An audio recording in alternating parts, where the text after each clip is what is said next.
Hello and welcome to the April edition of the Penultimate Woodshop Tour. It is 2013, it's actually April 4th, 2013, and this is the fourth installment of what for this year at least will be monthly shop tours, and I may expand to subsequent years if the shop's not done by then. I tried to do this on the first, I just didn't have time to, and then on the second and third I just forgot, so here we are 4 days late, but we'll make do.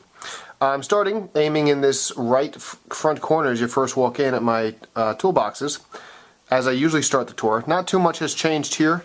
What you see there on top of the box there, I can get a little fancy and zoom in, that's the rotary holder that came with the rotary tool whose name is escaping me now, and it spins and holds the little bits. I haven't found a real home for that yet, so that's what's there right now. As we come along, here's my table saw. It's not moved at all, but it has been tuned since last time. The blade had come out of alignment, so I realigned the blade, made such a difference. You don't realize how poorly it's cutting until it cuts well, and that has made a tremendous improvement. And it really only took a few minutes to do, so I should try to do that more often. But there's the table saw, actually in use. I've used it on a couple of recent projects. Here's my jointer, which is out. Typically, and if you see in the past couple shop tours, the jointer is turned this way and tucked into that recess right behind there, and that's still because this wall is kind of under construction. But I was using it on a project and I may need to use it again, so it's just kind of out there. It's still tucked away into the side, but there. The planer's been used for a recent project too, but it's just too big to leave anywhere else, so it's there. Here I've got two boxes from Belforest Products. This box I got a good deal on because it was a sale. I'm gonna guess that it's 2 years old, something like that. It's been in my office at work for a very long time, and you can see it's nice blonde wood. Honestly, I've forgotten what it is, but at the time there was a really good deal, so I just bought it and have just sat on it. So I'm going to unpack that soon and figure out what's there. In this box, there's a beautiful piece. I picked this up out of their pick a board section where you pick an individual board, and it's a beautiful piece of tiger maple? Not tiger maple, it's birch. Flame yellow birch. That's what it is. It's flame yellow birch, and just some walnut to fill out that package. So I got some wood there that I need to put away. My wood rack is not all that big, but yet it's still filled with crap. I need to weed through that a bit. That'll be a project for a shop cleanup. Here we have my Ghetto Work Center boom arm, and I'm just loving this since I built it. I should have built it a long time ago. I just stack up whatever relevant sustainers there are for the project, depending on what tool I'm using. The track saw or any other tool really fits on here. It doesn't slide off. It holds the hose.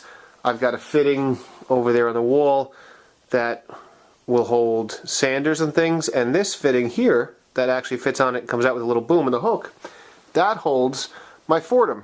That's what the tool I couldn't think of before. Here is a little rack I made. Let me squeeze through there. Here's a little rack I made to hang the Foredom on the wall. I need to come up with a better home for the Foredom, but for right now I just kind of put it up and out of the way.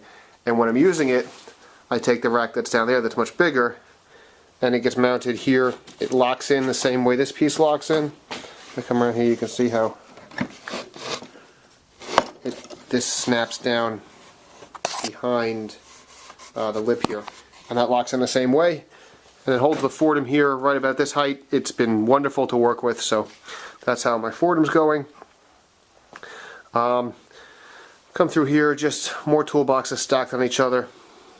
Once I start organizing the walls, this case will be the first to go. I can't wait for that. We'll focus on the bench first before we get to that last wall. So here's the bench right now, kind of mid-progress. Lots of different sanders and drills and my domino out. Because this thing here is going to be a glue gun holder. And I know that's, when you're thinking glue guns, most of us think thick slabs of walnut, ebony accents, and inlaying a glass tile right there. to catch the drips of the glue gun. But I saw it on Pinterest, a very simple version of this made of pine or maybe even Doug fir, and my wife liked it, so I thought I would make one. So I'm going to, this is my version of it, and it's kind of one of these projects where I'm designing it as I go. This side here, let's see if I can get a better shot of it, that side there is going to remain very square and rectilinear, and this side's going to be very sculpted. You can see this is my initial line here. I'm going to shape out to that line. I think I'm going to flare it back this way.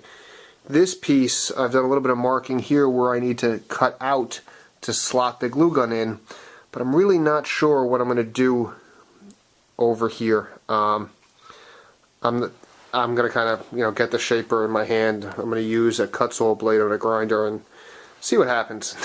It may be a miserable failure, but it's going to hold a glue gun, and it'll be just an interesting experiment if nothing else. Then as we get back past the bench, which I can't get to right now because this box of garbage pails in the way, I could move them I suppose, but what you're looking at there is the one section of wall that's not yet sheathed, because I have managed to sheathe this last wall. Not the biggest achievement in the scheme of things, but it had been quite a while since I'd made progress on the walls, and it was really nice to get that sheathing in. So you see I have this one piece that's left to cut, and it has two outlet boxes, so it's not the easiest piece to cut, but it won't be too hard, and it's this last piece, and then I can start hanging things on this wall, and that I'm really looking forward to. So that's where we stand right now with the shop. Not too much progress since last month, but I think when we did last month's tour for March, I think there had been zero progress between February and March. So at least between March and April there has been some tangible progress of that back wall. And who knows, maybe by next month I'll get that last bit of sheathing done. But anyway, that's my shop tour for the month of April 2013. I hope you enjoy seeing it progress as I slowly get to work on it, and hope your shop's coming along nicely too.